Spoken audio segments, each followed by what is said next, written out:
ঠিক তখনই তার জেনারেল এসে জানান ঈশ্বর আমাদের জন্য কিছু উপহার পাঠিয়েছেন।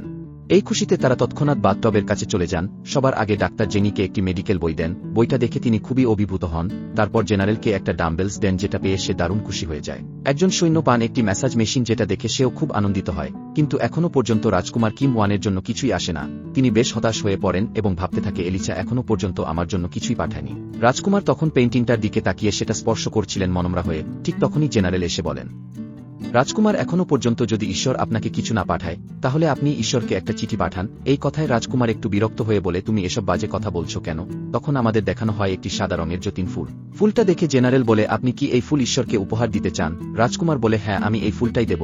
জেনারেল সেখান থেকে চলে যাওয়ার পর রাজকুমার একটি নতুন পেইন্টিং আঁকতে শুরু করে। অন্যদিকে আমাদের এলিচাকে দেখানো হয় সে রাজকুমারকে উপহার দেওয়ার জন্য রাজকুমারের ছবির সাথে নিজের ছবি আর্ট করছেন আর বলে, এই ছবি প্রায় তৈরি হয়ে গেছে। তারপর রাজকুমার সেই সাদা ফুল এবং একটি চিঠি একত্র করে এলিচার কাছে পাঠিয়ে দেন। এলিচা সেগুলো হাতে পেয়ে বলে ওঠে, ওহ না, আমি ওকে এতক্ষণ অপেক্ষা করিয়েছি। চিঠির দিকে তাকিয়ে দেখে রাজকুমার লিখেছে, এখন সময় হয়েছে আমাকেও একটা রিটার্ন গিফট পাঠানোর।